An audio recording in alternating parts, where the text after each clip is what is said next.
It is what it is. Hey, I saw the results. I still woke up and chased. I'm hungry for this. I'm hungry for this. I want the world and everything in it. I just told my girl I love her, say she loving me, but she mad at me, so she spell it L-U-V. Living lavishly, walk around in double C. Got no salary, everything I kill I eat. They all doubted me, till they see me on the screen. They all proud of me, same people that ain't believe. Burning calories, running shit up with my team. Say your majesty, know I'm living like a king. 25 a day, that's just my daily schedule. Ain't about who doing better, cause we gon' win together. I hit another level, I had to apply the pressure. Was showing up for free, now I charge them extra. What's good, YouTube? What's good? We back again with No Middleman Podcast. This is season 1, episode 26. Before we get started today, we all know what has happened today. I just want to take a moment of silence and rest in peace and prayers out to the Charlie Kirk family. We're going to take about 10 seconds and we're going to get rocking.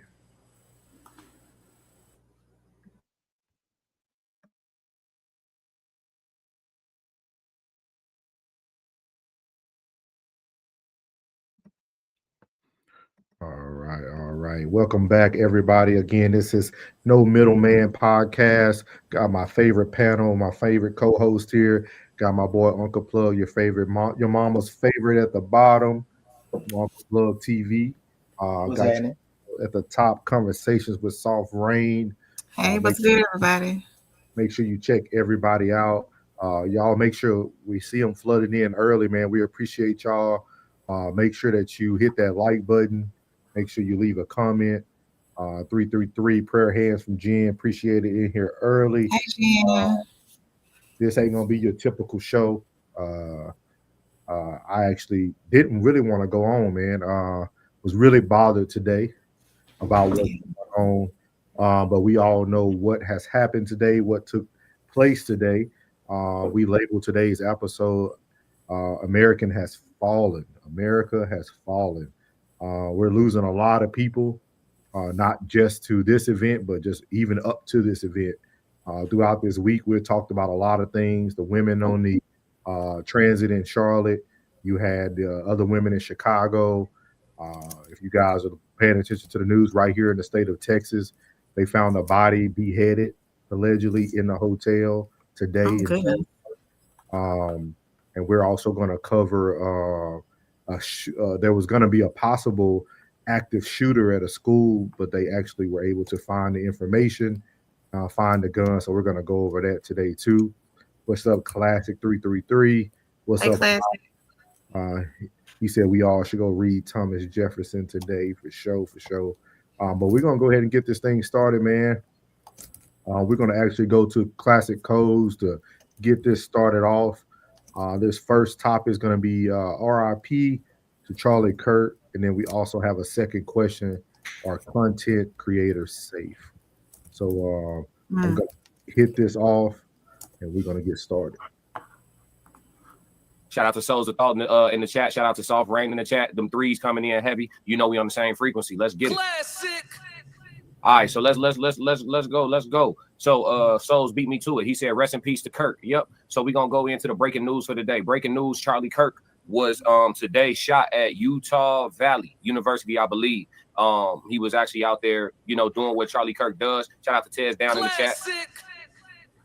He was out there doing what Charlie Kirk does, holding, some form of a Q&A. He probably spoke, was doing some form of a Q&A. Yeah, Utah Valley. Yep, that's where he was. And today he was actually shot. during his Q&A portion of his speech. I know some channels choose not to show certain things. I thought about it, but then I was like, nah, because I watched George Floyd, so we gonna show it. But if y'all don't want to see it, it's only a quick 6-second clip, so y'all can step away for it, just like 25 seconds and come right back. But this was him. This is a long range view. You're not actually gonna see anything graphic at all, but he was hit in his neck. Oh my God! Go run! Oh. Yeah, so it looks like he was caught in his neck area, and it just was confirmed just a few minutes before I came on live stream that he did not make it. Originally, when I was going to go live about 30 minutes ago, the report that I saw was that he was still fighting for his life, but it wasn't looking good. It has now been confirmed that Charlie Kirk did not make it. He will be survived by his wife and his children. Charlie Kirk was a conservative. The Tez Down said, I thought you were going to show the graphic one. Man, yeah, we knew immediately after seeing that.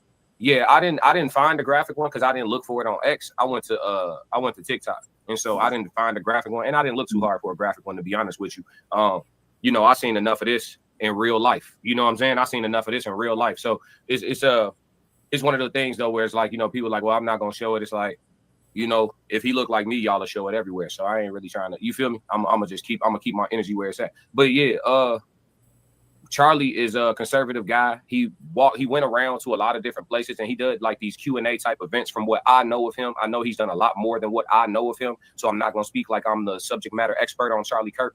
But from what I know of him, he's a man who pushed a lot of traditional Christian and family values.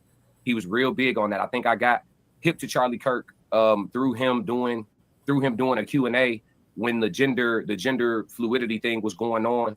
I remember him doing Q&As and discussing, what a female is with people and what a guy is and a girl and a boy, and I remember him doing those, and I just remember agreeing with him so much because he was coming from a pure common sense and spiritual standpoint with his position. And so it was nothing for me to really debate with. The people that were debating with him were my concern. And after seeing what happened to him just, not long ago, rest in peace to Charlie Kirk, it shows that why the people who were debating against him were my concern, right? There's an element of mental instability within a large populace of Americans. And this is all alleged for content creation purposes and entertainment. Everything that I'm saying is all alleged and, So, but there's an element of mental instability inside of a large portion of people in this part of the world. And because of that, the streets ain't safe. And I think I try to make it clear to y'all every day just how much outside is going to continue to become Gotham City as y'all continue to be liberated. When I crashed out on here before and I told y'all want to be, when I say y'all, I'm talking about the people who push for all of this liberation. That's who y'all is. It ain't gender specific. Y'all. When I came on here and I told y'all that, we are getting the results of the liberation that y'all fighting for. We getting the results. And they suck. The results suck. We tried traditional. People didn't like traditional. They want to go far outside the box and go full liberation. We getting the results. We tried it. That shit don't work. Charlie was a man who was pushing the old way of things. Have you a family, be somebody of principles. 2 + 2 is 4. You know what I mean? And so that was classic take on it. He actually had a very good take on it. So wanted to use our boys' content, man, just to make sure we respecting the family as well. Shout out to everybody in the chat. We probably won't be reading every comment tonight. Like I said before, this is something that just kind of want us to be able to have a good conversation tonight about what's going on, what we're seeing. We definitely weren't going to show the close-up for that, so we appreciate that too. But what are your guys' thoughts about what has happened today with Charlie Kirk?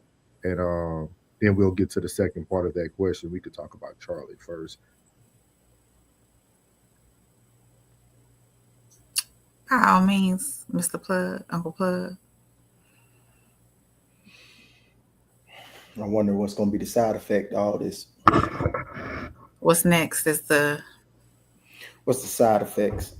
The demographic of it happening, the geographical location in which it happened.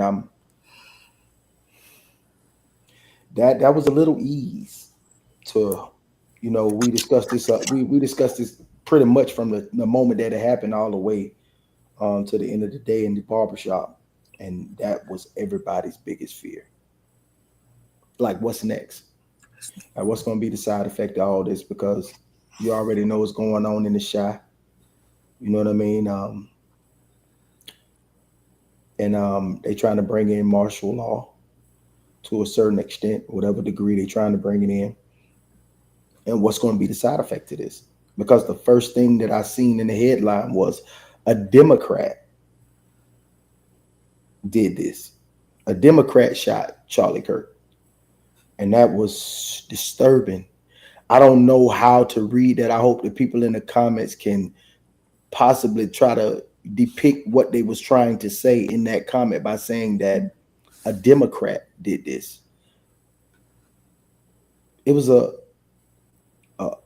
if I'm not mistaken, I might be, you know, a lot of chit chat go through the barbershop without factual, without facts going through there. So it was like a white-haired white man who did it. Well, allegedly that they thought that the Utah Valley security thought they had the person, but if you watching news right now, they're saying that the person is still out, still not arrested. So I was confused by that. They thought they had the person. Yeah, but I kind of agree with you, Plug. It's one of those things that I didn't even care about the race. I didn't care about the political party. Like this is like the first time where that miss me with that. Yeah, that didn't cross my mind. This was like literally, for those who know me. So I started following Jason Whitlock like early mid 2000s, and I started becoming part of the Fearless Men group. Charlie Kirk was a big player in that. We actually had a meetup in Tennessee the first time we had a men's conference out there. He was present for that. He's been doing a lot since 2012. Even before the pandemic, that's when he started his conference called The Turning Point. I've been following his work for a while. I know early in the game, a lot of people knew him for like when he chased down Brittany Griner in the airport, all that type of stuff, like the funny content creation stuff. But as Classic said before, he did push biblical principles. He was a display of a father. He always was with his wife and his kids. They always were together. They were at every conference. The Turning Point was they call it a Republican campaign, but he actually just went out to colleges and just pretty much had open debates. But again, that's what they was calling in the shop. Yeah. They was calling in the shop, and I was like, why we jumping on political parties right now like that? What? But I want to ask you, being that you were a lot more familiar with him than I am, what to your knowledge, what kind of guy was he? And what I know that he pushed the family agenda, the gender agenda. He was solid, man. He was a solid guy. Like I said, he supported the Fearless movement. He was definitely behind men kind of getting back into control of what's going on in the household and the streets. If you watched any of his debates, he was always a solid guy. Like, he never tried to like embarrass you. He just stated facts. He talked about God a lot. There was actually a video that I wanted to pull up, but it was hard to get it pulled up. But he talked about his belief in God and in Christ. But he was solid, man. He helped out Jason Whitlock with a lot of stuff. But like, he was present, man. He was always there for anything that any groups needed, especially if they were faith-based, Christian-based type groups. Turning Point, if you ever get a chance to watch some of their conferences, they didn't really start blowing up until after the pandemic. A lot of people weren't really aware of the movement back in 2012. It was just starting. But he's been on top of this kind of movement of how culture has been looking and how things been looking. But good guy, man. I kind of want to bring up something, but I want to get April point of view first before I bring something else. Well, the female nature of for me to say is he was a father of 2 young kids, a husband, and for the lack of compassion or not even caring of not only are you ending this person's life, but you're changing forever their family's life. The 2 kids who are going to grow up without their biological father. The wife who no longer has a husband or a leader of her household. Their life has been totally turned upside down in a matter of seconds. So it's the disregard for human life is so troubling these days. I mean, it's always been there, but it's extra troubling now because we should be more conscious to what we're doing. And obviously there's no regard for human life. And it should be more so than ever now versus back in the day, you know. So it's just tough. It's tough. Yeah. I wanna read something to you guys real quick, and it really hit home for me. This actually came from Coach JB today. I reshared it, and he said something that was very pertinent, which I know you two will be able to relate. He said Charlie Kirk wasn't murdered for his beliefs. He was murdered because he was effective to masses of people, young people at that. His messages were effective, so they killed off the effective messenger. They're trying to stop the message from being spread. And that's one of the things that I wanted to like kind of bring up with you guys, because regardless that we don't really think about it, right? Like we don't think about, you know, we're not getting 10,000, 40,000 views at the moment, but you got to think about it. Charlie Kirk was a content creator. Regardless how you looked at him, I mean, you were able to get his content off of YouTube or off of other streaming processes, Rumble, things of that nature.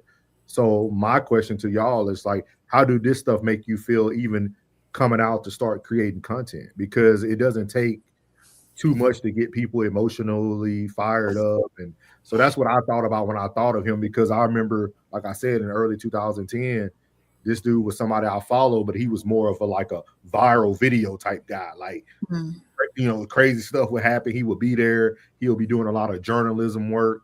So I look at him, I know they classified him as like a political figure, but I don't think he was that. I think he actually was one of us. He was a content creator who was spreading the gospel of God and spreading about the, you know, traditional family and things of that nature. So I wanted to ask you guys, I'll pose that question to you guys too. You know, we talked about women being safe, things of that nature, but do you guys feel like this puts an eye or a target on content creators? Any public figure that has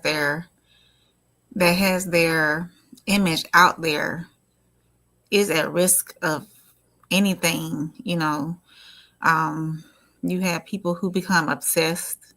You have people who become envious and jealous and all those horrible things that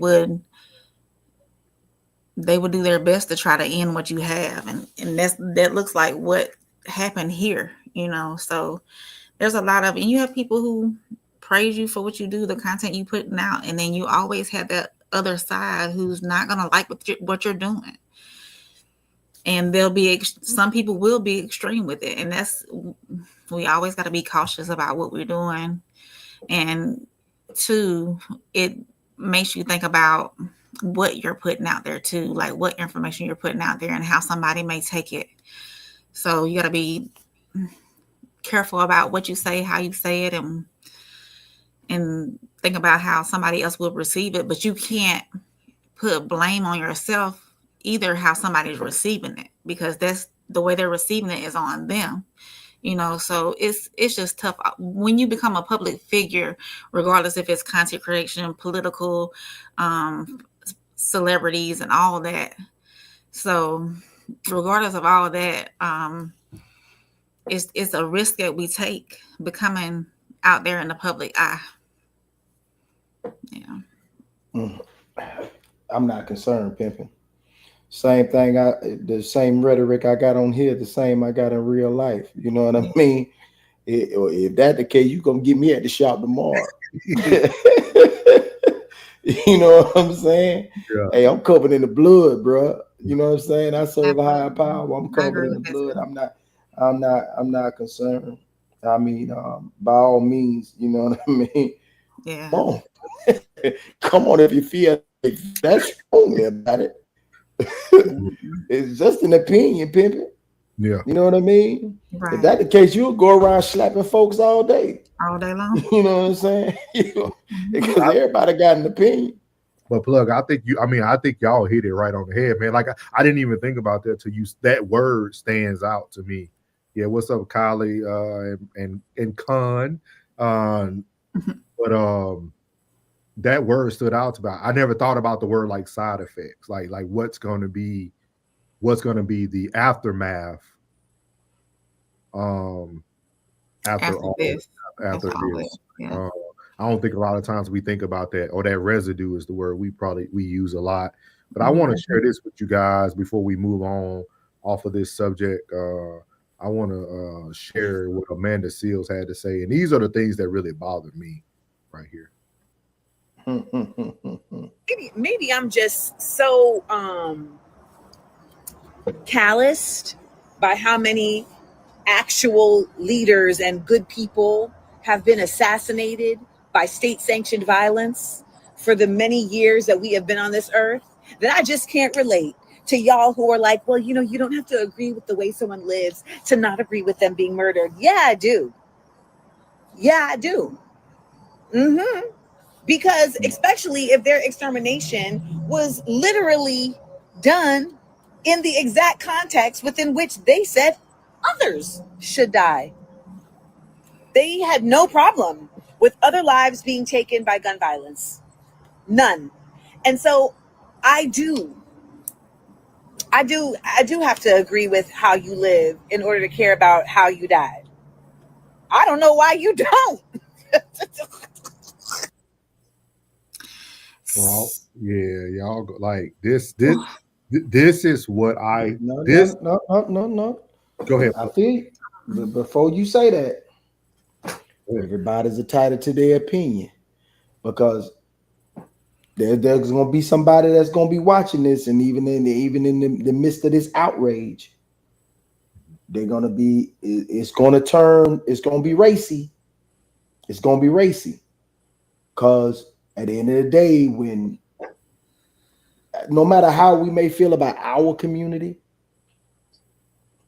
there's not the same outcry and outpour when this happens. Now, to point this out for them, that was my point, to make people step to the front of the congregation when it's black on black or it's urban crime. They would specify. But what kind of tripped me when they said a Democrat, and I'm like, a Democrat? Why would you say Democrat? I've been to Utah. I've been to Utah. Ain't too many urbans there. You know what I'm saying? Like, specify that. You know what I mean? Like, specify that. Keep that same energy. When it's a person of, you know, importance to the urban community, just like it is to this community or all communities, because you would state that he was for all community, not just his community.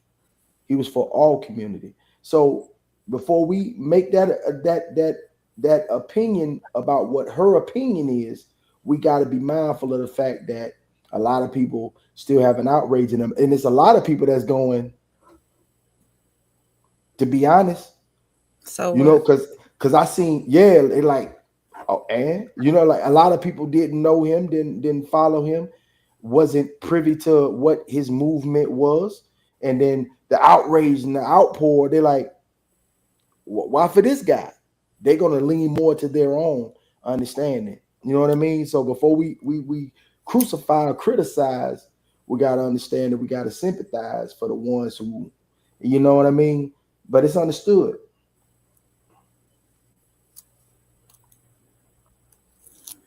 You got anything, April? Well, no, yes, I do. I have a question. You know, I always come back with a question. So, with her saying that basically it's like you live by the pew pew, you die by the pew pew. Was he for the pew pew? I don't know exactly. Well, what was brought up today was he said, now what the hell's going to happen? Because your stance was, making sure that the Second Amendment is, is protected. Oh, so, okay. So and he also had, a stance on these school shootings. So he said, like, now what is your stance now, being that you got shot at a rally at a school? So is that what Amanda's? I'm trying to understand is that the point that she was trying to make in her statement? I think her statement that she was basically trying to make was, why the outpour for him when all these political leaders on the urban side is not polarized the way his is right now. Okay, thank you. Appreciate it, Classic, with the super chat. He said Amanda Seals Classic. Being American. Plug, we got more purple. What's that? Somalis here in Utah. Oh, okay. The what's that? What the fuck is that? Like Samoans, like they're more. They would be considered minorities. Not. It's a lot of it's a lot more minorities in Utah than people think. That's why a lot of them play football there. The debate was talking about trans mass shooters. Shout out Classic again. We pretend to forget that this nation is built on. Yeah. So what I was trying to say, I wasn't going to criticize her at all. What I was trying to say is that I think we have to put things into context and not because she took everything out of context. I could stand for the Second Amendment gun laws. That doesn't mean that it's going to prevent violence from happening. I don't think he was walking around saying that keep your guns and I hope I die by a gun. That's not ever the argument for people. You being able to carry and protect yourself should be the right of all Americans. I don't think there's nothing wrong with being able to protect yourself. I think us trying to exacerbate the situation by saying someone who stood up for a certain right or amendment passed away off of something they stood on. Those two amendments those two things don't even compare. The way like that doesn't make sense. Like that's dumb. But my thing is more about people like her who's going to have 1 million people view that post, and especially the type of people who are going to view that post. It just continues to more of the division, because at the end of the day, we can't sit here and continue to try to justify. You can't compare George Floyd to Charlie Kirk. Absolutely not. We have to start looking at people's character as well. That's why I was talking about this is something I stood on even since the football coach thing. Your character will precede you. Like we got to stop thinking everybody should get the same type of homegoing trip because they passed away. Your family can do that, but that doesn't mean the world is going to acknowledge you in that way. And, we have to be okay with that. I just think I think Black folks are so sensitive that we continue to try to protect ourselves and our own race instead of looking at things from a bigger picture. The man was pretty much assassinated in front of thousands of people today with a family and did nothing wrong. So if we okay with innocent bystanders being people that are losing their life, I guess, hey, cool. But I think her saying that him, just because he stood on the Second Amendment, that those two things don't go together. I can protect the right that I think everybody should have, and that doesn't mean I'm okay with the gun violence. You know what I mean? How can you counter gun violence without guns? I mean, it just can't happen. Like that's like telling every police officer at the school, hey, don't come here. We know we have school shootings, but don't carry the gun. Carry just mace and pepper spray. Like that doesn't make sense. Yeah. But everybody thinks I'm going to jump on some criticized thing. That's not what I'm trying to do. Stay dangerous, as Classic said. Appreciate all the new people, man. Tony said hello from Mississippi. He said things will never change until we stop the hate. Hate solves nothing. Hey, but Tony, thank you for coming. It's hard to stop hate because nobody wants to have conversations. Everybody thinks conversations are us judging and assessing people. Marshall, he said, "Who? Look him up if you don't know who he is. Always. That's just a troll. Somebody with a wrench, get him out of there. Unless somebody know him. It looks like he attached to somebody else's page."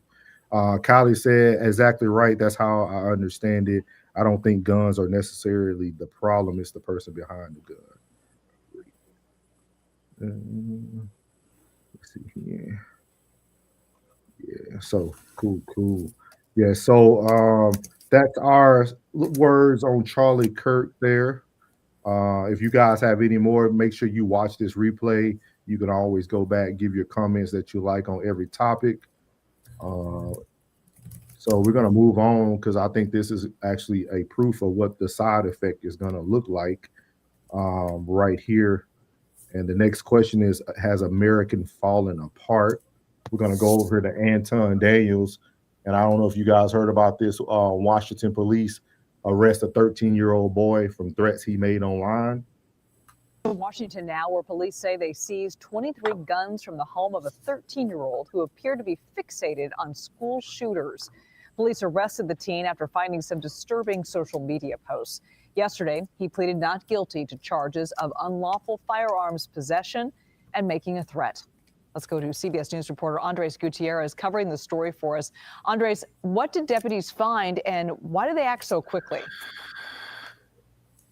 Well, Elizabeth, a possible tragedy was averted all because someone saw something and said something. Let's take you back to Friday. That's when Pierce County Sheriff deputies received a tip that a 13-year-old was online making threats that he had guns. About 12 hours later at 1 a.m. Saturday, SWAT members showed up to the kid's house in Parkland, Washington. Inside, deputies found 23 weapons. You could see them right there on your screen. 8 handguns, 2 shotguns, and the rest of them semi-automatic rifles. Some of them were in a safe, but many, according to authorities, were out in the open, mounted on walls or left around the house. As you can imagine, there were also several boxes of ammo. And here is the disturbing bit. They also found loaded magazines inscribed with references to the Columbine massacre on them. This was allegedly found inside the teen's go bag.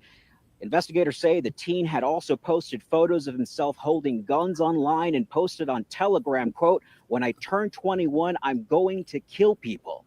He was also fixated on attacks like the 2017 Charleston church shooting and the 2022 school shooting in Uvalde, Texas. Deputies believe it was only a matter of time unless they intervened.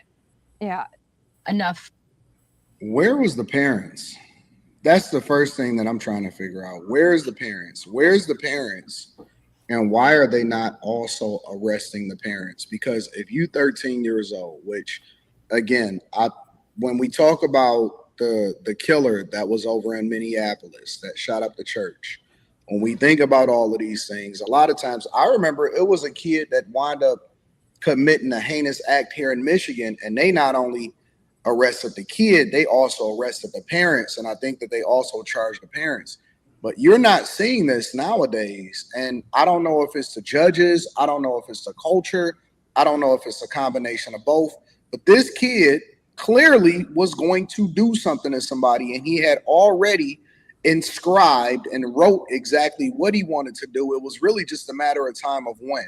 Thank God that we have a federal government that take these threats serious and go into these homes and make sure that they get these kids, because the parents have no clue, or either they're complicit in what these kids are doing and what's going to take place.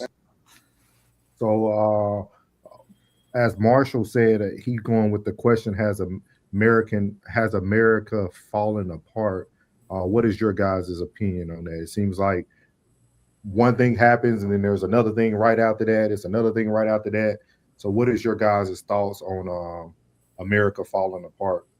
Classic comment was, we're never together. We just swap problems. I agree with Classic. Honestly, simply put. You agree? Yeah. So these are conversations that I think we have to kind of answer Marshall's question. I think America has fallen apart. I can't argue or debate with anybody, but my childhood was great, man. The world I grew up in the early 1980s to probably high school graduation to 2004, I had a great time, man. I seen a lot. I got to see the world. I met great people. I feel that we have divided very far apart in the past probably 8 to 10 years. Since probably 2015, we done definitely divided. But when I watched this video, I didn't even think about what Anton said. This is a move that most people would say you would see in the Black community, right? This is me thinking with my eyes wide open, right? This 13-year-old boy was probably gathering up this ammo for his family. Because we all know that children won't get the same penalty as adults. And this happens in the Black community a lot, right? You'll have the younger Black male committing crimes that they can't do life for, right? Because a lot of states don't do the life before they'll just serve their time until they're 18 and then they'll get out. And I know a lot of times we put that on us, but I think this is something that can be a prime example, because there's no 13-year-old kid gathering up this many guns and this much ammo and nobody knows about it. Like, that's 13. That's 13. A smooth 13-year-old. Super smooth. And he better known about the game a long time. He must have been known about the game too.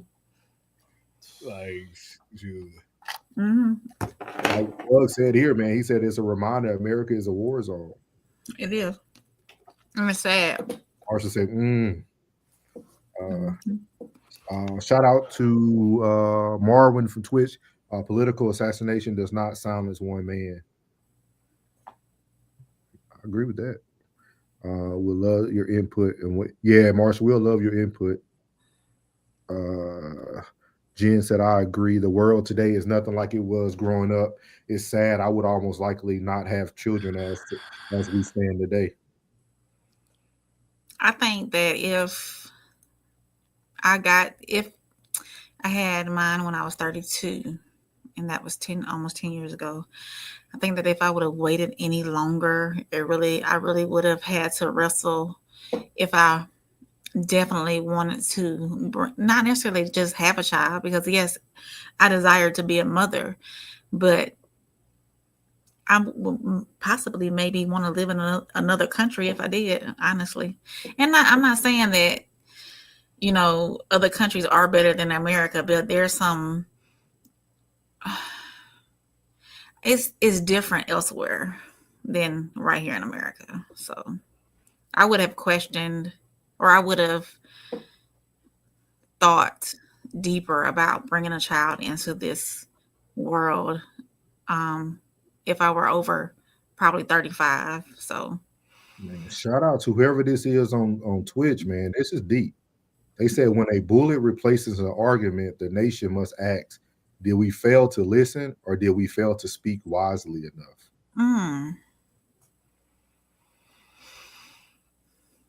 Wow. That's deep. That's deep. That's deep. Y'all have anything for that?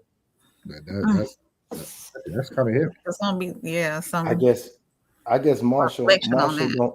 I don't think Marshall know what happened. I think he's confused with has America fallen apart and what we're discussing. But what we was discussing, Marshall, was the fact that Charlie Kirk got dead. And he was murdered today. And I don't know where the confusion lies. So Marshall, just to piggyback on what Doug said, I guess to make it more, I hate to put titles, but people title him as a conservative activist. That's what they titled him as. He started a foundation called Turning Point back in 2012, and at that point he's been on his mission to pretty much speak about God and try to rebuild the nuclear family.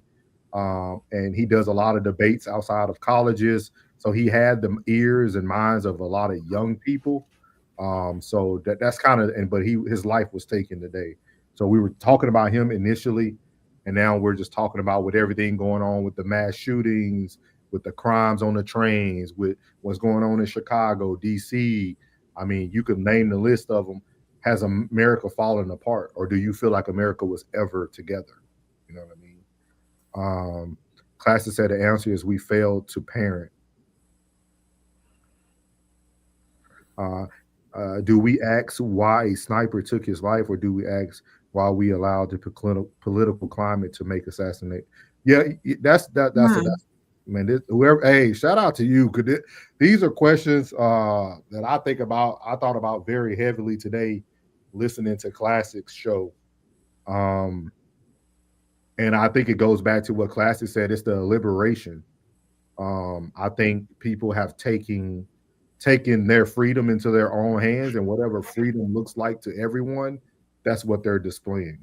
I think people feel like if I want to cyberbully you, I'm gonna cyberbully you. If I want to go shoot up a school because you hurt my feelings, or somebody touched on me when I was 13 at this school, I'm gonna go do that. Or if somebody doesn't like my sexuality, or if people don't agree with my gender choice, everybody's taking their liberation and starting to just pretty much create almost like a civil war when you think about it. Let me ask you this question, y'all. See if I can word it correctly. I've noticed that when visiting my personal care doctor, my PCP, that now they start doing surveys on mental health before you even see your doctor. Like, it's almost like a mandatory, not necessarily mandatory, but it's almost like a routine. You get this list, this checkoff list. Yes, people can lie about it, or not necessarily lie about it, but not be truthfully honest about it. But is there a way that we can make mental health more like prevalent, and like it's just as important as your physical health? And it's not, no, we cannot make everybody go to the doctor. It is what it is. People are going to choose not to go to the doctor. People with mental health issues are going to be like, oh, there's nothing wrong with me, but I'm just going to go pew some people away. You know, what is the solution to this is what I'm asking. I'll let you go, Plug. And Classic probably answered it. It's the parenting, but what is the solution to this? Ain't no solution, because the things that are driving the direction of this, it's not going anywhere.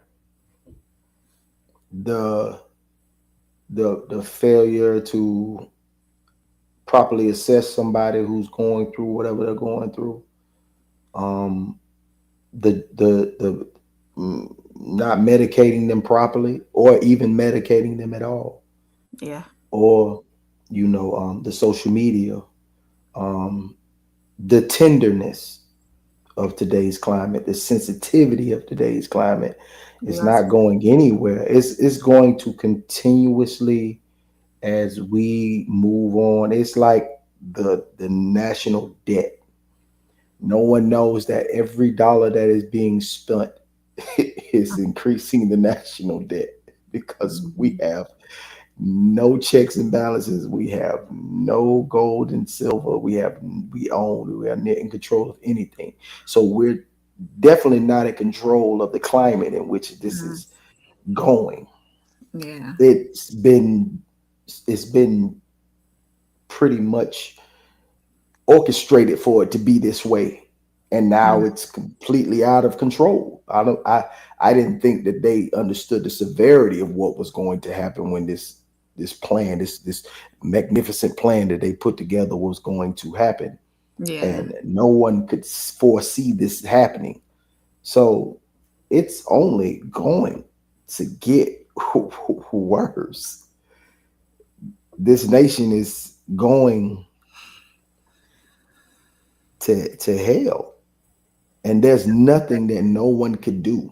You can I mean, you could possibly start with as many groups if there was so many leaders and so many groups, and maybe we could, keep building off of those small groups and turn them into something. But as the masses go, totally lost cause.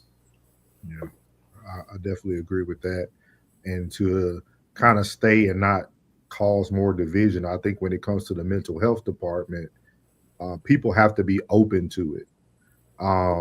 I've noticed that as opportunity presents itself in America, Americans want it wrapped a certain way. Like, it doesn't matter how you give it to them. If you don't give it to them the way they want it, they're not going to perceive it, right? Like, man, I'm gonna give 2 examples so that it doesn't cause division. So the first example would be coming from a mental health background, right? People who look like me always said that it must be somebody who looks like them, because those people will understand their experience. Right. But sometimes that person might not be the best provider for you, and then you never get anywhere. You see what I mean? Because we're looking for people who can relate to us and not actually help us. Just because somebody can relate, what makes me and Plug friendship work is that we don't agree on everything. So it makes our relationship better because it makes you look from things from both different angles. Absolutely. If you get around a bunch of people who all think alike, you're not going to ever get any solutions. You're going to always be on that hamster wheel, as they say. And then on the other side of things, in my mental health career, I've seen a lot of the people who don't look like us. They were the ones kind of dealing with, the transgender stuff. I seen a lot of that when it came to like gender reassignment, things of that nature. Like you seeing a lot of that outside of our race. So like it's just a lot there. But I think that things have to be. Thank you, Plug. I was gonna address it once you stopped talking. Yeah, thank you, Plug. But like I feel like in America, if things doesn't come gift wrapped the way we want it, we just push it. We just push it away, right? Like DC being cleaned up by the National Guard is still not okay because it was the National Guard that cleaned it up. Like Chicago doesn't want help, right? Because it's not the help they want, but it's help. You know what I mean? It's just like homeless people, right? You can build shelters for them, but some of them will rather live. Won't even go. Right. You know what I mean? So it's kind of like Plug said, it's really no solution, but you can find those ones and twosies who are actually seeking solutions and provide them the resources, and they will move forward with them. And it's almost like you got to build your own little small coalition. Like you got to get your own little people. And it sounds bad though, right? Because then you start kind of getting closed-minded, and then you forget about everybody else. But it's like Plug said, it's hard to do. And I ain't trying to be rude, but I'm getting older. We all getting older. Like I'm trying to live my best life. You know what I mean? Like you only can put so much stress on yourself to try to fix everyone and get everybody to where you are. Like, and it's funny because people say that, it's like crabs in the bucket mentality and all that stuff. So, but and I like what they said. Take care of yourself. Yeah. They said people will take this as absolutely. That's what we're speaking about. What's next? Yeah. But yeah, he said Kirk. Oh, okay. But other than that, that's about it on that, man. Anybody? Do y'all have any closing statements on this? We're gonna actually get into a very unique topic. I want to hear what Plug had to say about it because you seem like you like the topic. So I'm gonna see what you have to say about it today. I just with Bud 4200. You know what I mean? Like, bro, that's the and I don't want to name call you, bro, but that's the type of ignorance, bro, that keeps us in that realm. You know what I mean? It's not about the death scene. It's what happened today. It's no different than watching ABC or CNN or NBC or whatever, bro. It's never like that, bro. It's never like that, man. We never come out to exploit anybody, bro. We're not getting money off of his death, brother. No one wants to profit. You know, like if you've tuned in, I'm pretty sure, I don't know if this is your first time tuning in. I think so. We would never do anything to profit off of anything that's negative. You know what I mean? It's never that. This is genuine conversation between us as the friends on this panel and our friends that are in the chat. You know, brother, and I'm being as grown as I can be with you, you know, and I wouldn't want to disrespect you whatsoever, man. You know what I'm saying? And it's crazy because technically we only talked about him at the very beginning. We have moved on from that action. We're talking about all right, homie. We talking about solutions, bro. All right, homie. I waited. It's all good, bud. It's good though. It's all good, homie. We're gonna move on to my apologies to you, bro. You know what I'm saying? I'm trying to be better. I'm trying to be better. So my apologies to you, brother. My apologies if you feel that way. Well, if you feel like to go and drop some in the super chat, then. Yeah. Make it count, bud. Make it rain. Make it count, bud. If that's what we're doing, make it count.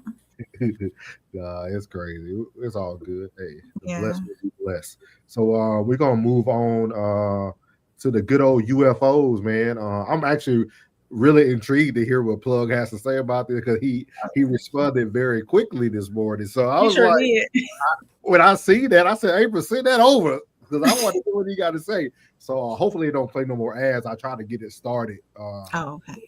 So let me see what they're talking about here. So. Yeah, if y'all what's up on the screen right now? Is this the GQ? Is this the GQ thing? It's no, the UFOs. UFOs.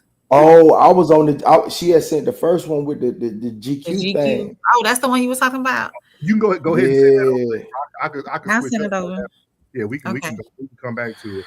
I do want to talk about something else before it gets too late. I'm gonna put it in the chat.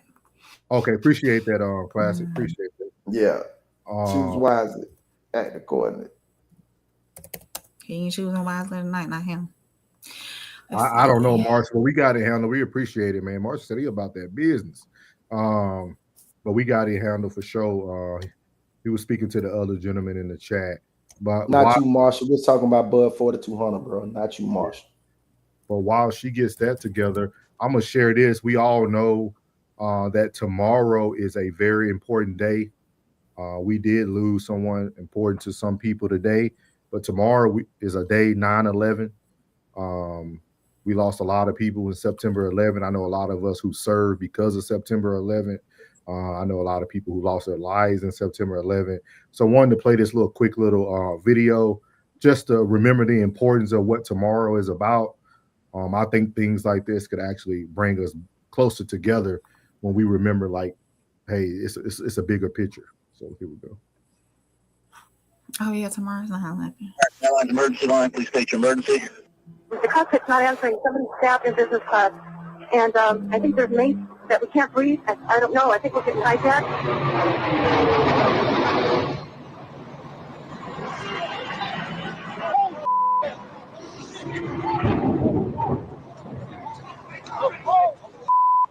Somebody hit the World Trade Center or the Trade Center. World Trade Center. There's a fire on the upper floors. This just in, you were looking at obviously a very disturbing live shot there. That is the World Trade Center, and we have unconfirmed reports this morning that a plane has crashed into the World Trade Center. We don't know anything more than that. We don't know if it was a commercial aircraft. We have no idea how many were on board or what the extent of the injuries are right now. If you over on an airplane that's been hijacked, if things don't go well, I'm looking good. I just want you to know I absolutely love you. I want you to do good. Go have a good time. And I just totally love you, and I will be with you. So I ain't gonna play it all. Just want to shout out to all the families and loved ones, man, who lost someone in 9/11. Just wanted us to remember the importance of everything that's going on in the world, man. I've noticed that we are our closest in moments of tragedy, which is very unique in our country. It seems like when certain things affect multiple rams of people is when we become the closest. I really got very educated on this topic when I was a recruiter. We actually went to the site where the plane had crashed, and you can actually hear the telephone calls from the families and all that stuff. So just wanted people to remember the importance of the week. 9/11 is tomorrow. We lost someone today, but tomorrow there are going to be millions of people who lost someone very close to them who are going to have to go off of one loss to going back to remember a past loss. So just wanted to say that. Shout out to all those who served. Our boy Plug served. Shout out to our boy Scotty who served. I served a little time, you know. I did a little bit, you know what I mean.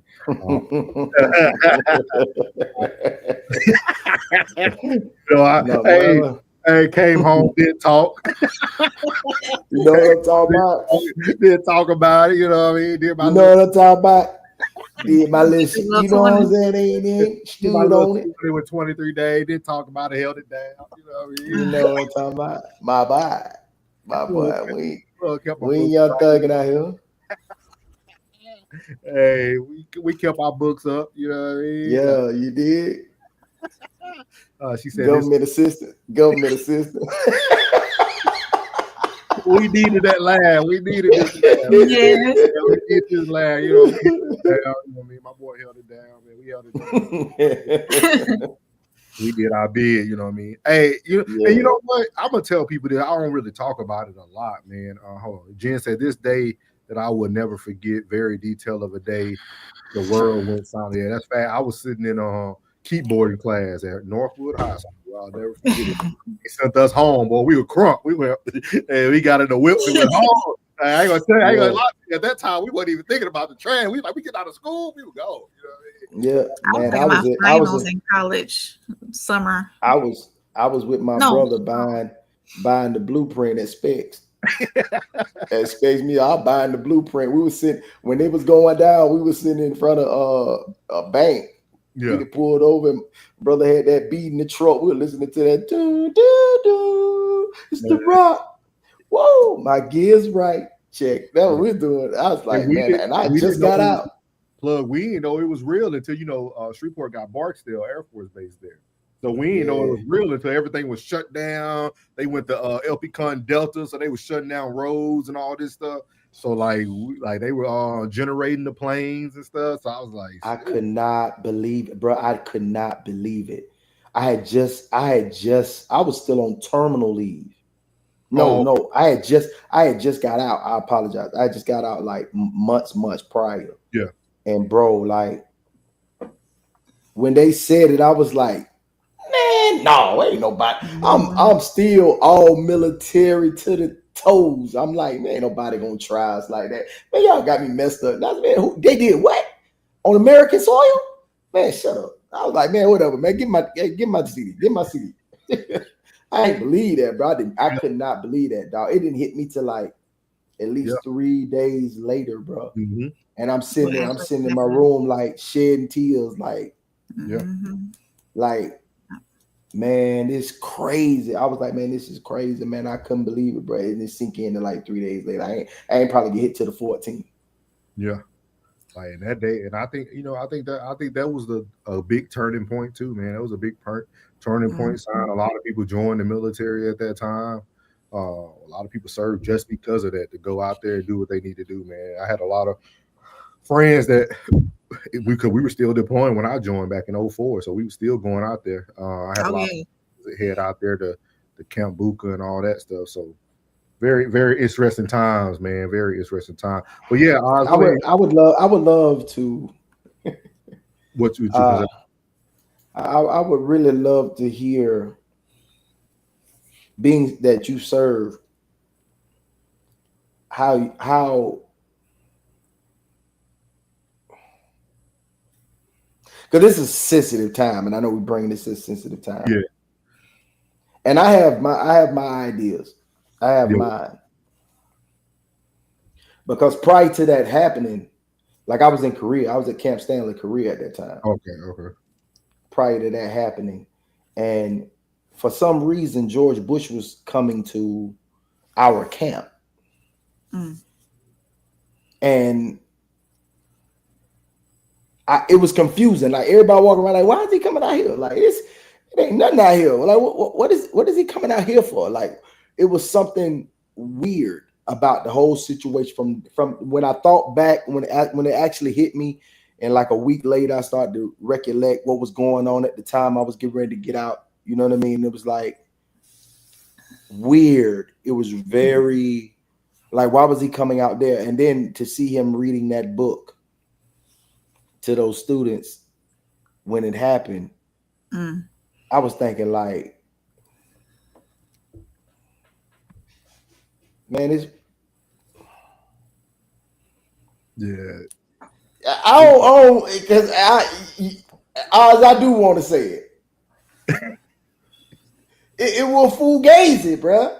I mean, even if it was a tragic. It was tragic. Yeah, that's absolutely. But boy, it was something else with that. Yeah. It was something else with that, and bro, I really started to look at things a whole lot different. Like y'all would truly sacrifice the lives of all these innocent people for an agenda. But that's what we're doing now, plug. It just ain't coming in masses no more. You see what I mean? Now it's picking out the leader, pick out the head, pick out the one that got the ears. That's what I'm saying. That's why I said these things are so important, because you know you'll get somebody like Amanda Seals that'll spew a different rhetoric, and then it just keeps the cycle going, man. I feel like we're experiencing the same thing. It's just like poking them off one at a time. It's like a Squid Game type thing. That's exactly what it is. Yeah, it's like that freeze, you know. Like for real. Like I think I mean I agree with you for content, allegedly for content purposes. But go ahead. Me and Plug, we just be going. I told him to put it in the chat so we can be ready for it. But no, I'll tell my day, the 9/11. I was at Columbus Tech. I had rode the city bus to Columbus Tech to take my finals. My mom was actually working on post here at Fort Benning. She was a school bus driver. They locked post down, and I couldn't get a hold of her because that was before the cell phones were real heavy, before the pagers and whatnot. I was on the pay phone trying to call her job to figure out if she was okay and see when she was coming home. So it was tough. It was a tough day. And I went to the student lounge, and when I was walking into the student lounge, they was watching it on the TV, and that's when I seen the second plane go in. So it was tough. It was a tough day altogether. All right. I still ain't asked his question. Yeah, we got a little crybaby April over there. Don't do that. See? A little crybaby. This ain't a time to cry. We can't cry no more. We can't show weakness in America.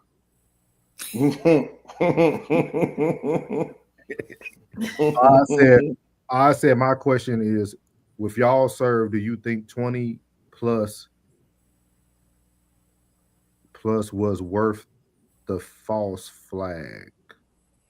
I'm not sure I understand. The question is, with y'all serve, being that y'all have served, do y'all think the 20 plus what? GWAC? What is GWAC? Do that one more. Do you think I think he's asking, do y'all think the 20 years that you served the American flag?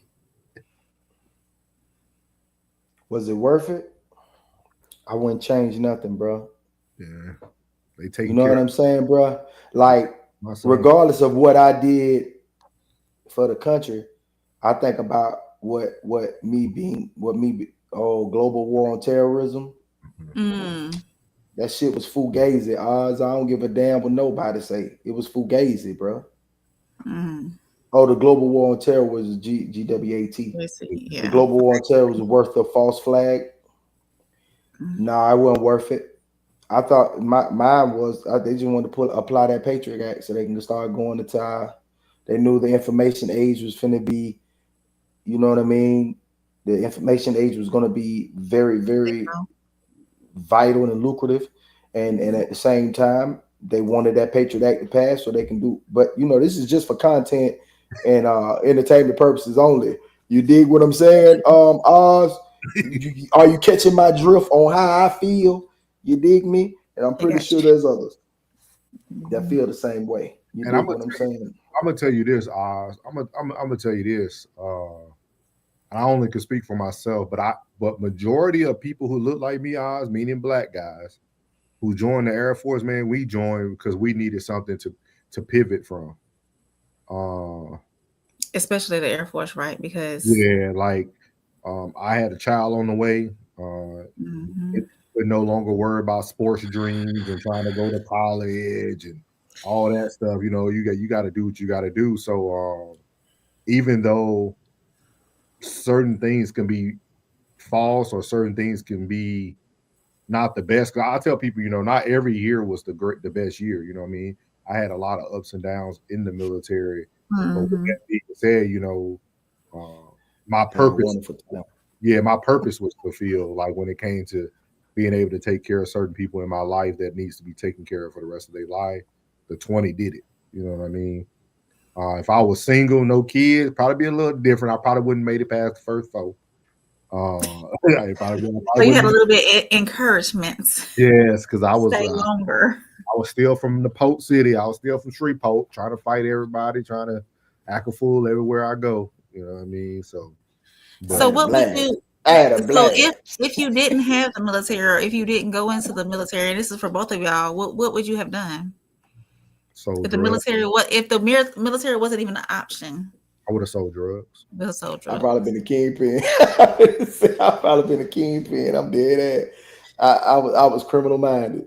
At a very young age. At a very every pivotal point in my life saved my life. Every pivotal moment in my life saved my life. I've always been a people's person, man, and and Plug probably understanding your name will get around to the right people. Oh yeah. Always. People know who can touch other people. Rock solid. Yeah,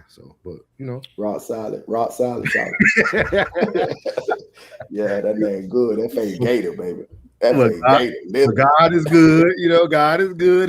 He knew I was not fit for that. You know what I mean? Gotta play that R. Kelly. He saved me. And he knew I wasn't fit for the picture. You know what I mean? But I wasn't fit for it, man. Tell them whole niggas I'm retired. Be out here working like Young Thug. I got an addiction to polo. I finally got it pulled up. This is the GQ article. This is it right here. I'm gonna pull it up for y'all. Here you go, Plug. It's yours. And this is so it's gonna be interesting. So here we go. Oh, hold on. No, so there we go. Answer it differently. Nearly 6 years ago, GQ released an issue called The New Masculinity. And in that issue, they examined the modern approach to masculinity. That was then. Well, now GQ is taking a fresh look at the topic in its October issue. The State of the American Male in 2025 is the cover line. GQ Global Editorial Director Will Welch is here to reveal what they discovered. Will, great to have you here. Thank you for having me. I have so many questions. The survey is incredible. According to the survey, most American men have not used moisturizer, not even once, in the last 5 years. That just means GQ's got some work left to do. Our job is not done yet. Yeah. So this is a prickly subject in this day and age. How'd you go about thinking about how to tackle it? Yeah. Well, in 2019, with the new masculinity issue, we were in this optimistic moment where men were kind of breaking out of this cookie cutter mold of masculinity, like the old macho thing, and really defining for themselves who they wanted to be. And now we're finding that we're in this moment where this idea that men can just look into their hearts and spirits and decide what kind of man they want to be, that's actually really confusing for a lot of men. And then you mix in the chaos of social media and the polarized political moment, and suddenly it feels like everything's up in the air. So we wanted to, with this issue, address the state of masculinity, but also offer some guidance for men, how to practically move forward. how are men defining masculinity right now? Because we have seen it change so much over the last decade. You know, it swung one way. Some people would say it's swinging back the other way. What did you find about how they're feeling about masculinity? Yeah, I think the important thing is, because there have been a lot of op-eds like in the second Trump administration saying that masculinity has gone back to where it was. And what we found is that masculinity is not just this pendulum that swings kind of between toxic and woke and back again, and that we're actually in this very undefined third place. And I think that lack of definition is what is leaving a lot of men searching. So they're turning to podcasts and different influencers, and they're comparing themselves to each other on social media. And all of that stirs up a lot of anxiety. So a man my age has already lived through the 90s. I saw sitcoms then. I was marinated in popular. So there's only so much I can change or be different, right? But like my children, young men, the world is very open to a lot of different expressions of masculinity. What did you learn about Gen Z and how they are defining what a man is? Yeah, I think Gen Z, you know, we have to recognize that they were coming of age during COVID, and also in this very intense social media era. So there is a lot of anxiety. But what we heard in this story by Emily Sundberg, where she interviewed 21 different college students, that they don't want this idea of older generations projecting a crisis onto them. They're looking to grow up themselves, and like this idea of new masculinity, like define their own generation's ideals of. So we'll stop it there. That was 6 minutes. It's 6 minutes long, but he was saying, I like what he just said there. He said that a lot of the younger kids didn't want the older generation of men trying to push their version of masculinity onto them, which kind of goes back to kind of what we talked about last night a little bit about like what's a purse, what's a messenger bag, you know, all that type of stuff. But this is what stood out to me right here. It says young men and masculinity, men under 35, 43% say they often feel lonely. Wow. And 32% feel pressure to act more masculine in their relationships. What is more masculine? I want to keep this up reference point, but I want y'all to start because I think this is very. I'm gonna mute mine because I know Plug is going. I know I'm gonna be laughing. So I'm gonna be. Go ahead. How in the fuck is an unmasculine man gonna tell a motherfucker what's the new masculinity, bro? What is this? Are you talking about the guy speaking? How are you gonna tell somebody what's the new masculinity? Say that one more time. You know I'm slow. So you meaning this guy right here? Yeah, I ain't talking about you. I'm talking about that motherfucker. I'm talking about that motherfucker there. How is he? I think he just related facts to you and the information. Facts. They did a study, so he has facts and information. And who are these bitch ass niggas did he talk to? It looked like it would be men under 35. That's a lot of motherfuckers. Yeah. So please explain to me how an effeminate motherfucking man is going to explain to a man about a new fucking masculinity, man. You got some motherfucking nerve. I am so disappointed in this sucker ass shit. I'm glad don't nobody watch this CBS motherfucking Morning Plus. Because whoever this 43% is feeling lonely, get a friend, bitch. And then you feel pressure to act more masculine, then man the fuck up then. And you ain't got to worry about nobody telling you how to be a man. What the fuck is this, man? I'm sorry. Bleep me, bro. Damn, we live. It's the results, Plug. They did a study. Sucker shit. These are the results. They're gonna be walking around in motherfucking skirts with their booty hole wide open. It's some bullshit, man. This is some sucker shit. This fuck ass agenda shit. Go put this big muscular motherfucker on here with some goddamn boxer briefs. What the fuck is this, man? But it's some certified sucker shit, bro. I swear to God, man, your fucking kids are in trouble, man. This is some bullshit. I can't believe this, bro. This is on a whole nother level. I don't know who the fuck Glenn Powell is. And probably he gonna be probably the next fucking Marvel character. So they'll follow his sensitive ass somewhere. This is some bullshit, bro. I can't believe this shit, man. Save your kids, man. Say your kids. And if they say they feel lonely, slap the shit out of his ass and say, look at all these niggas in his house. How you lonely? Well, this is out of pocket. After that soliloquy, did they put any more stats up? But I no, wonder if I can go find the survey. But this is so just to kind of give the example of Glenn Powell, they got him modeling like that. Plug, that's a bodysuit on him because they were trying to demonstrate how confused men are with what masculinity look like. Like some people think I got to be a bodybuilder. Some people think I need to be a lean. Some people think it needs to be a dad bod. Like they were having him display multiple looks.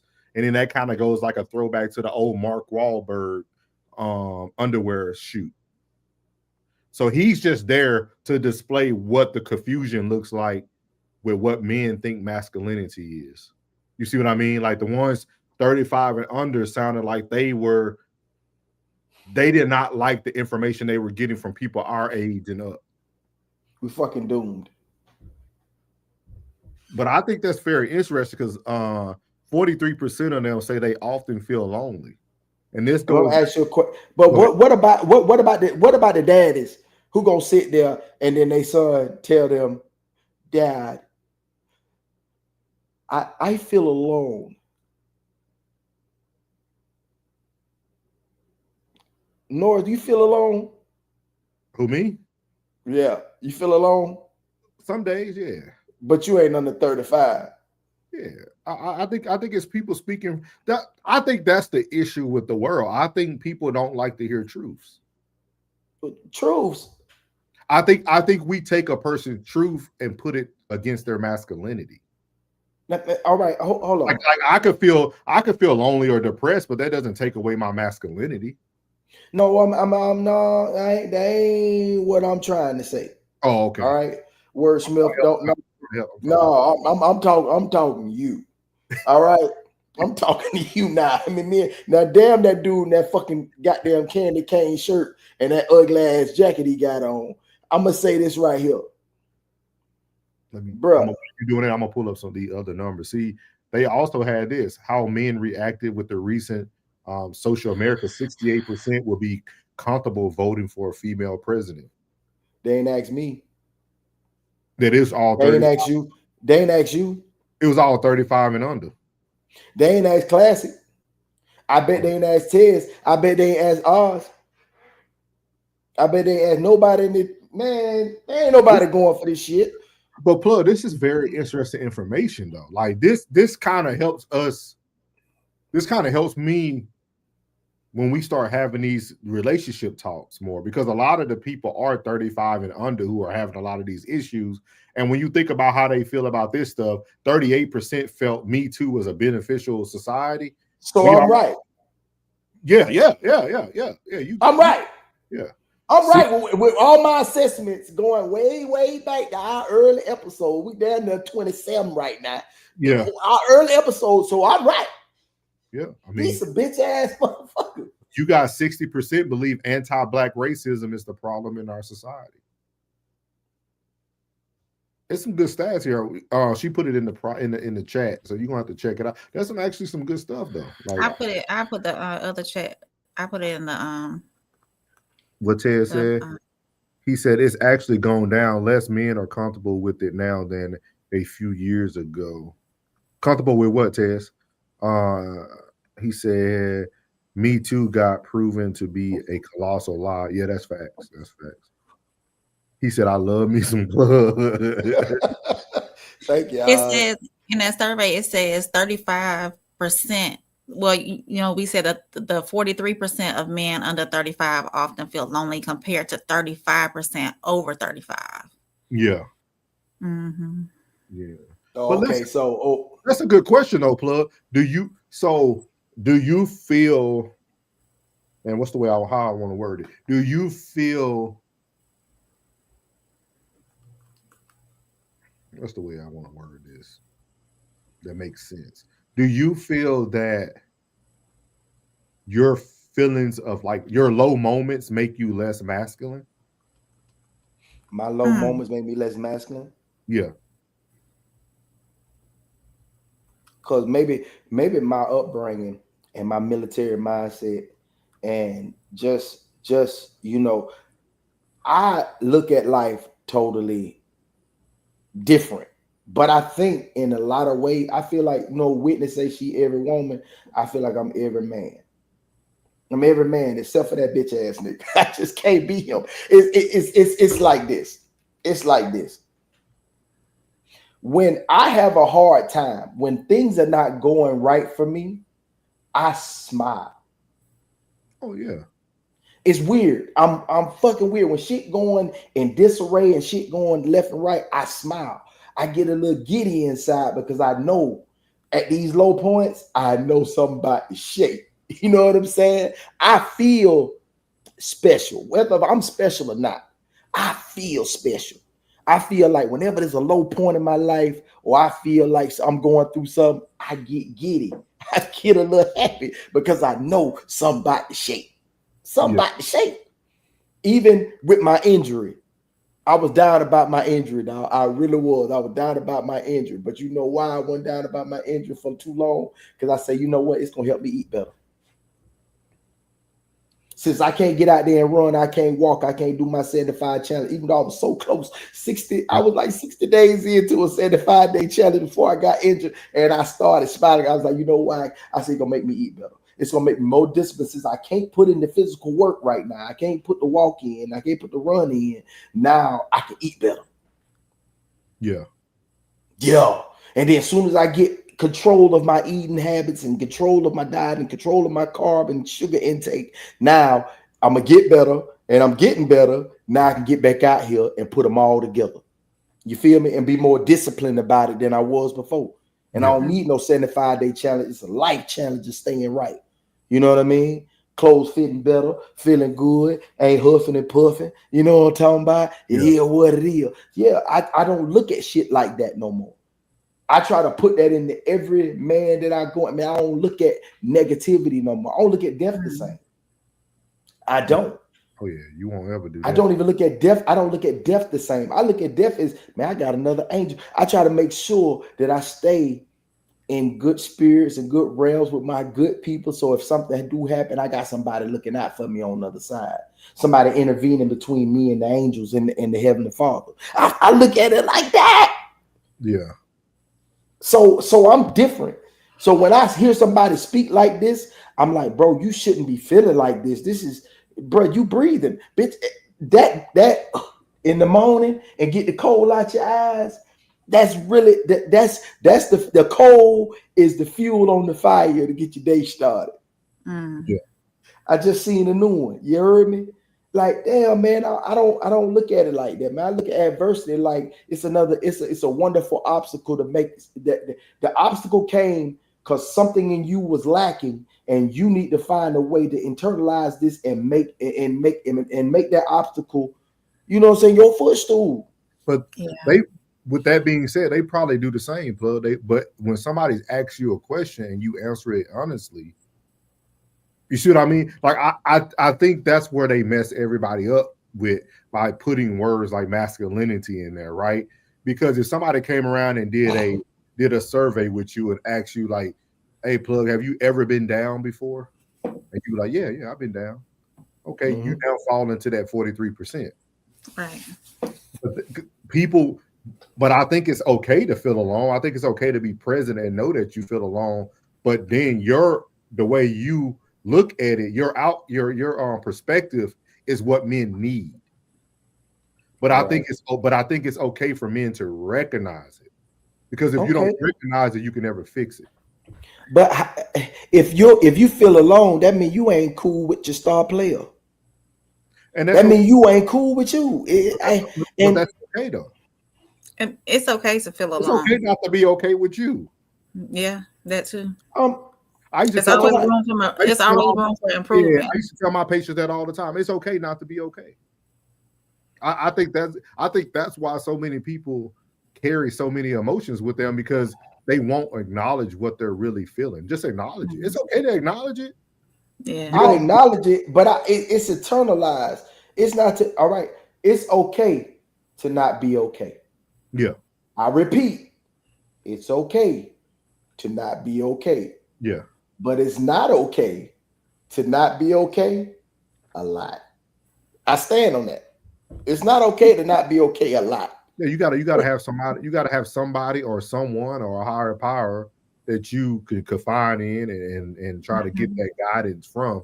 And that's what I think a lot of people lack, because I think that's why the numbers and the studies look like that today, is because our younger generation don't know who God is. No, they don't. So, because they have an idea. We have pushed it out of everything. You couldn't pray in schools no more. You couldn't, like, everything got pushed away. So they didn't even have the opportunity to get to know. Even if they didn't believe, they didn't get the opportunity to know. And then if you grow up in a household that don't keep it going, you're lost. You know what I mean? So I think it's a lot to it. I think a lot of these studies, they take these numbers, but they don't really take the whole picture. Like, they just give you some talking points. But yeah, those numbers. I know what you mean. Yeah, those numbers like that, 32% pressure to act more masculine. I think that could be a million different things, right? Like how they call Russell Wilson lame yesterday. Yeah. Russell can be in that 32% because people are saying I'm lame. Some people might put lame in the same basket as masculinity. It could be. And I think it's okay not to be okay, but it's not okay not to acknowledge the fact that you are not okay. And then too, it's okay not to be okay, but it's not okay to not be actively working towards being okay. So. I take that. I take that. I'm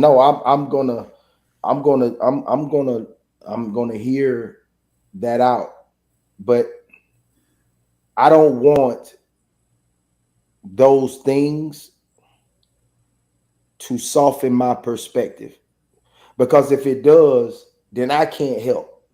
Right. So I love to be of help to feed some information to somebody that could possibly make them internally stronger. Not this ain't about lifting no weights. Don't give a damn if you can lift 315. I don't care.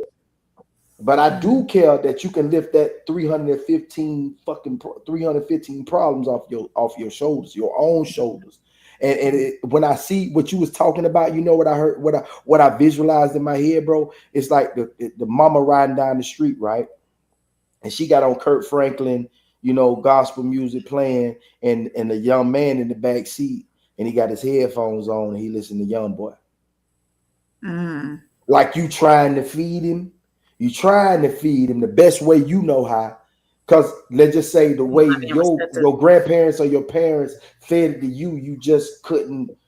You didn't like the way they was feeding you. You know what I'm saying? They was shoving it and they kept clicking your front tooth when they were putting that spoon of the Lord in your mouth. You ain't like the way it was hitting in your mouth. So you're trying to give it to him the way you could receive it through the music. The music, you was more worship and praise than you were, you know what I'm saying, Bible study and understanding. So you trying to feed it to him, but he got the headphones on. He listening to Young Boy. You giving it to him, and you thinking he receiving it, but that shit that missed him. But you know what's crazy, Plug? And this is people always ask me why I don't curse, and like I always told people, like the reason why I stopped cursing because I was such a horrible husband. So once I separated and got a divorce, I said, you know what? You need to pick something that you can change about yourself and stick to.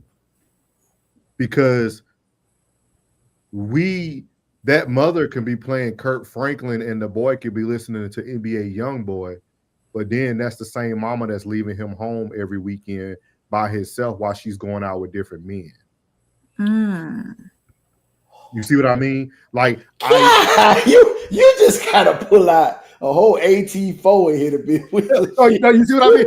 That's how I look. I just imagine to the ones who listening, they just got hit all in their chest, all in their picture with that. That's how I looked at it. Like I knew in my life, I got a fresh start, right? I got a fresh start once I separated.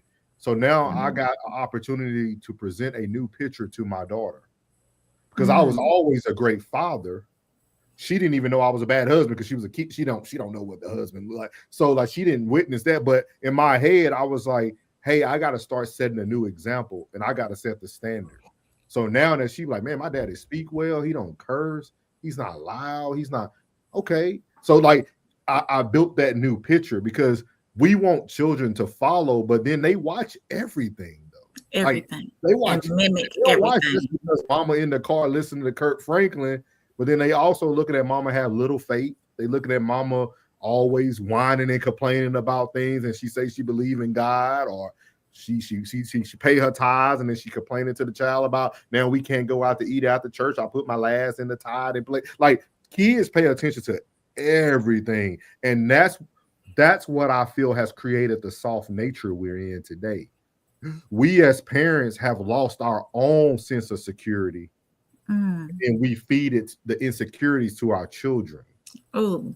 Our children is getting insecurity residue. Corn that. That go a damn another one. Insecurity residue. Let me put that in the chat. Corn that. I'm gonna create a definition for it before classes try to steal it and create some words. You know he already on it, bro. He already on it. He is on it, man. He is swift. He is too damn swift. But like, yeah, like, you hit it on the head. You hit it on the head. But I also, that's why I said, man, like we could talk about, we could really sit down and like break this thing down. But a lot of people don't want to hear this stuff, bro. Like a lot of people don't want. I mean, look, we went from hundreds of viewers to double digits once we got off of Kurt and death and school shootings, and people don't want to really know how to make their kids, their sons, become more thicker in the skin or become more tough. Man. People don't want reality. Yeah, because you know what? Yeah, I give you a perfect example yesterday. Yeah, and I saluted him. But he couldn't get past the shame to see that I saluted him. I was a young man. Oh. I was on my last client. That's why I was late yesterday.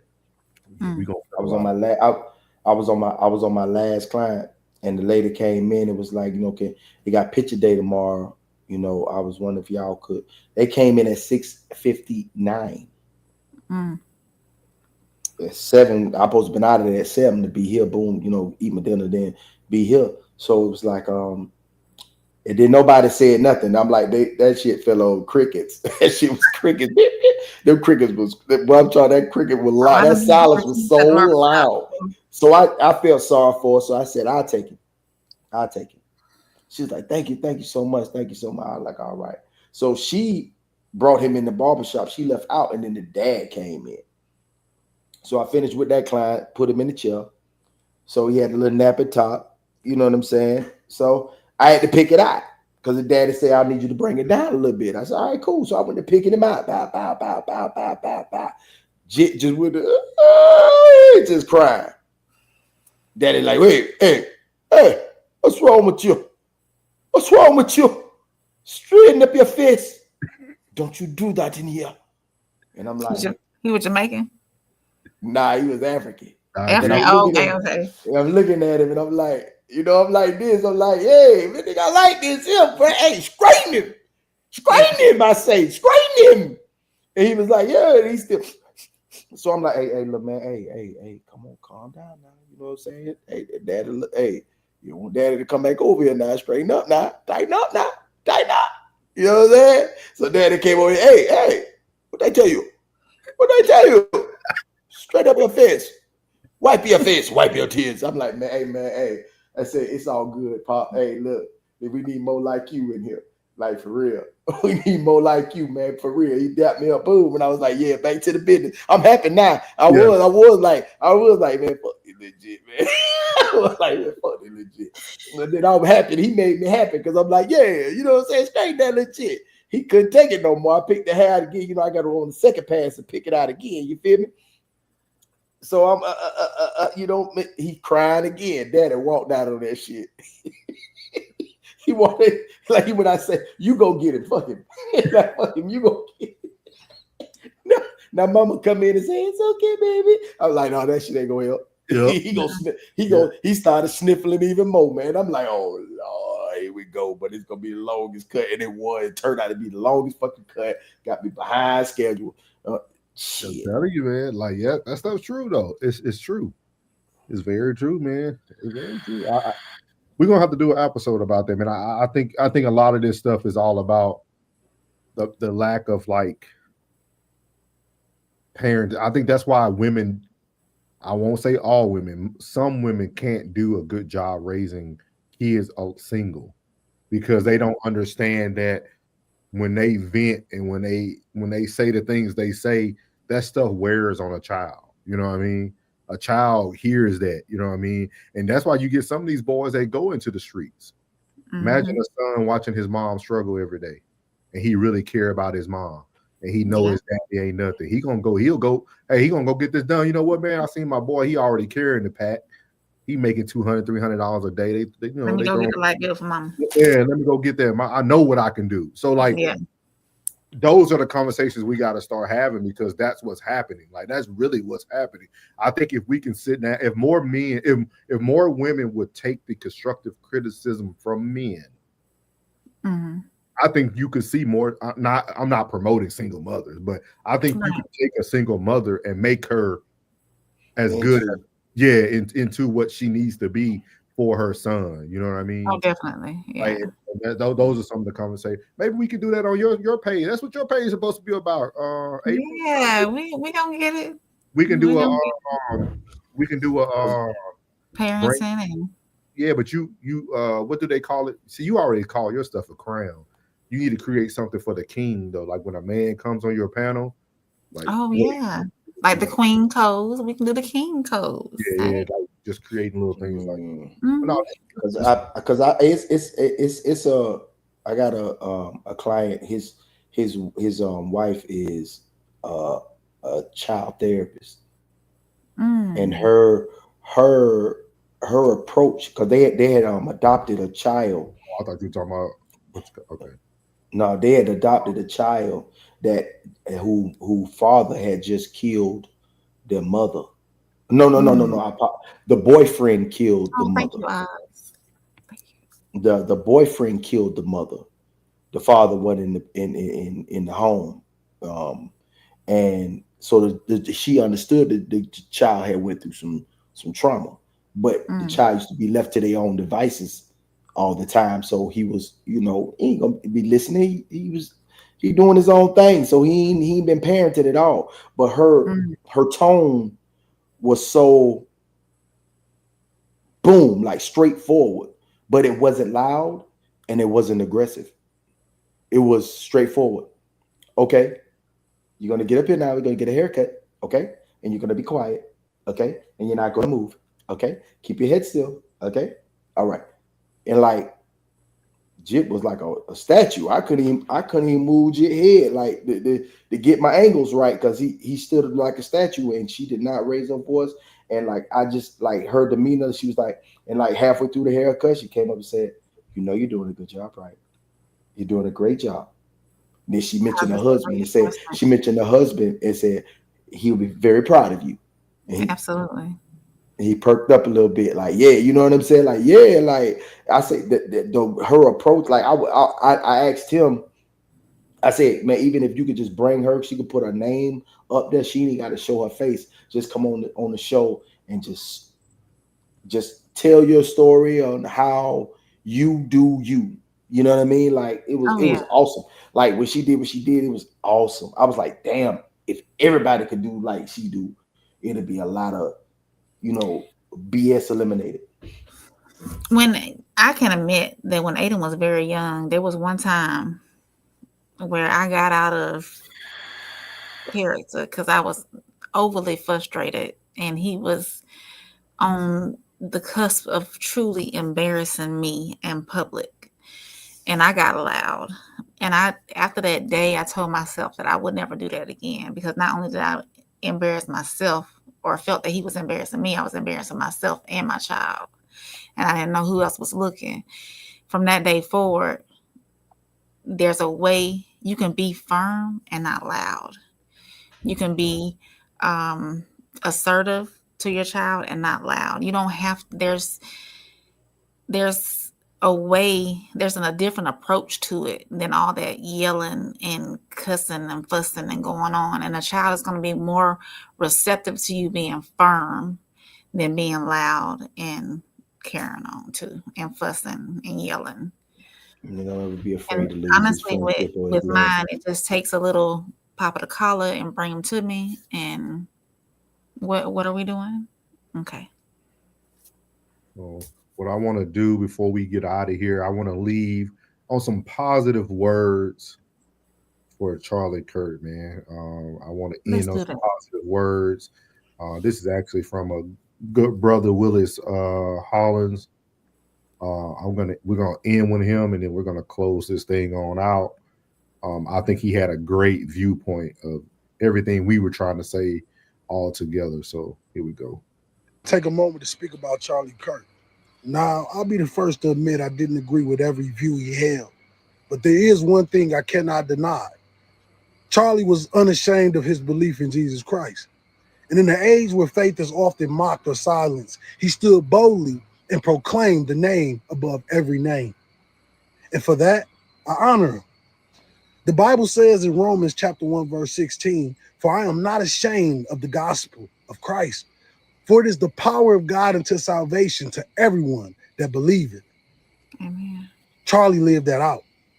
Whether you agree with him politically or not, you cannot deny that he held tightly to the cross of Christ. As Americans, we are often divided by labels: Republicans, Democrat, conservative, liberals. But before all of that, we are children of God. And Galatians chapter 3, verse 28 tells us there is neither Jew nor Greek. There is neither bond nor free. There is neither male nor female, for ye are all one in Christ Jesus. That's what Charlie's faith reminds us. Our ultimate unity isn't in politics, but in Christ. Today, as we reflect on his life, let us also reflect on our own. What will it be? What will we be remembered for? Will it be for our opinions and arguments, or for the eternal truth we carried in our hearts? Timothy chapter 4, verse 7 says, "I have fought a good fight. I have finished my course. I have kept the faith." That's the kind of legacy Charlie leaves behind. A man who, despite criticism, chose to fight for what he believed in, and most importantly, kept his faith. You see, my prayer for America is this: that we not let our differences blind us to our deeper calling. We need healing. We need hope. We need courage to stand on truth without hate, and to love each other even when we disagree. That's what Christ taught us. And if we can hold on to that, then we can move forward, not as enemies, but as brothers and sisters in Christ. So may we honor Charlie Kirk, not just for what he stood for politically, but for his unwavering conviction in the Lord Jesus Christ. May that remind us all that kingdoms rise and fall, opinions shift and fade, but as Hebrews chapter 13, verse 8 declares, Jesus Christ is the same as yesterday and today, and forever in him, America still has hope. Rest in peace, Charlie Kirk. So I thought that gave me chills, man. Yeah. I thought that would be the best way to end this, because as Plug said at the very beginning, it's not about what you affiliate with. It's not about what side you stand on. We now have to focus on what are the side effects. Do you want to be part of the solution, or do you want to be part of the problem? So that's something that for everybody to think about tonight. We appreciate everybody, good, bad, or indifferent, who chimed in tonight. Appreciate all the new people who came in, man, over from Twitch. Appreciate my girl Kylie and her husband Con. There were two of my people that were in the Air Force with me at bowling. So appreciate y'all coming in. Appreciate Vaya. Who else we had? Appreciate Oz, always here, Jen. Everybody but Bud 4200. Yeah, classic and tears down. Put him in timeout. Yeah, he ain't never come back, so we good. But I want to tell y'all good night, and as we end every episode, make sure you check out Uncle Plug at Uncle Plug TV. Make sure you check out Conversation with Soft Rain. Make sure you check out Tears Down. And then also make sure you check out Classic Codes. And then if you want some self-help type stuff, make sure you check out Alyssa at So Savvy, Alyssa So Savvy on YouTube. But other than that, we out. What's good, my Souls of Thought family? It's your boy Norris, and I want to tell you before you leave this video today, thank you from the bottom of my heart. And if you haven't already, make sure you leave a comment, hit the like button, share this content, and make sure you hit that subscribe button as well. And as I leave every video, God loves you, which is most importantly. I love you. You're beautiful, and your boy's out. Let go.